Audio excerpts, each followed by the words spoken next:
DC here. Hi, guys and gals.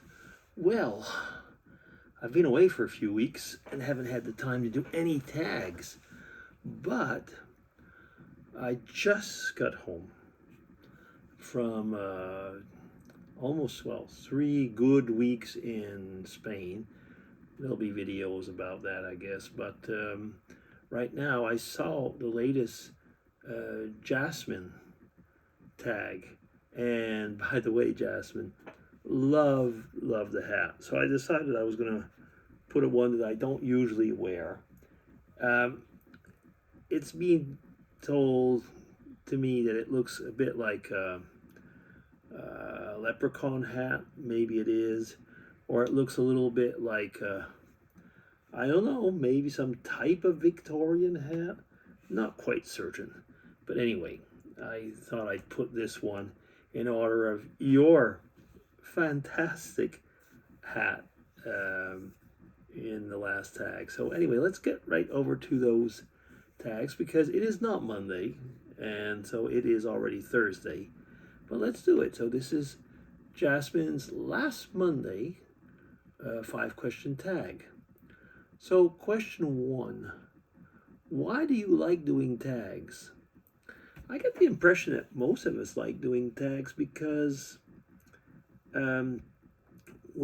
first off, we like to listen to tags. I like to listen to tags to hear what the people have to say on the different topics.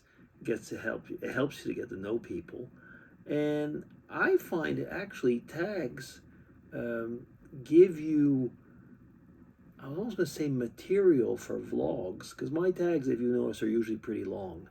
And it's because I use the tags as kind of almost vlogging material, and the tag questions, I mean.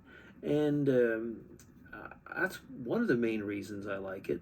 The other thing is that actually, if you look at it, a lot of the people that are doing tags are some of the, I was almost going to say the golden age YouTubers.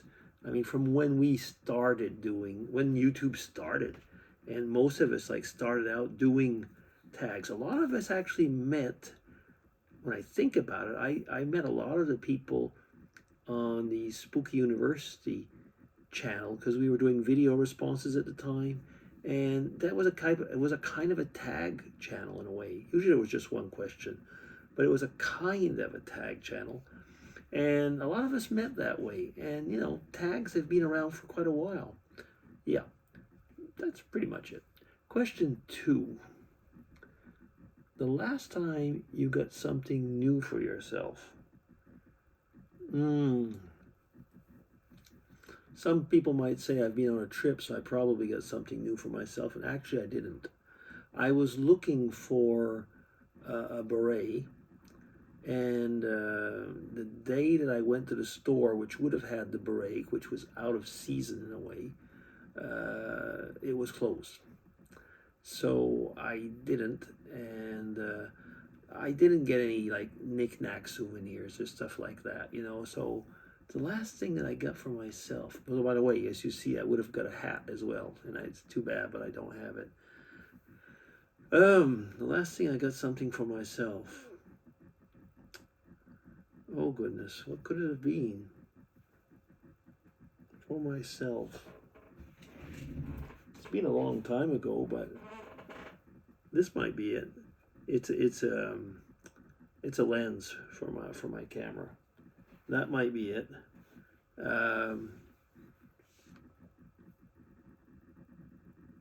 Probably that, or I got a pair of shoes, sandals, before going off on my trip. I don't actually buy many things in that respect. And a hat, yeah. I mean, the last time I got something I really liked a lot, yeah, was a hat. It was, yeah. It was an Aussie Chiller hat, which I wear every now and then. Yeah, from Australia. Yeah. Okay. Question 3. What job would you never do? Prison guard? Um, Something like that, I guess. I don't think I'd really want to. I had an uncle who was a prison guard. He was actually, he kind of doubled. He was a teacher at a prison for trades, so that was kind of cool in a way. But he was also at the same time a prison guard, and he lived, barely survived through a couple riots actually. Um, so I don't think I'd want to be a prison guard. Are there other jobs? Hmm. Um, I don't know. Maybe I have worked indirectly doing some auditing, and it is one of the most boring and jobs for one thing I found, and the other thing is that you are hated all the time.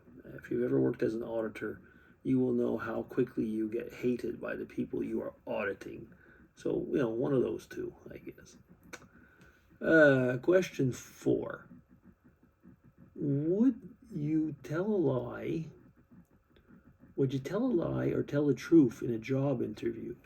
Well, usually if you end up, especially in a job interview, if you tell a lie, it almost, I was going to say most of the time, comes out one way or another.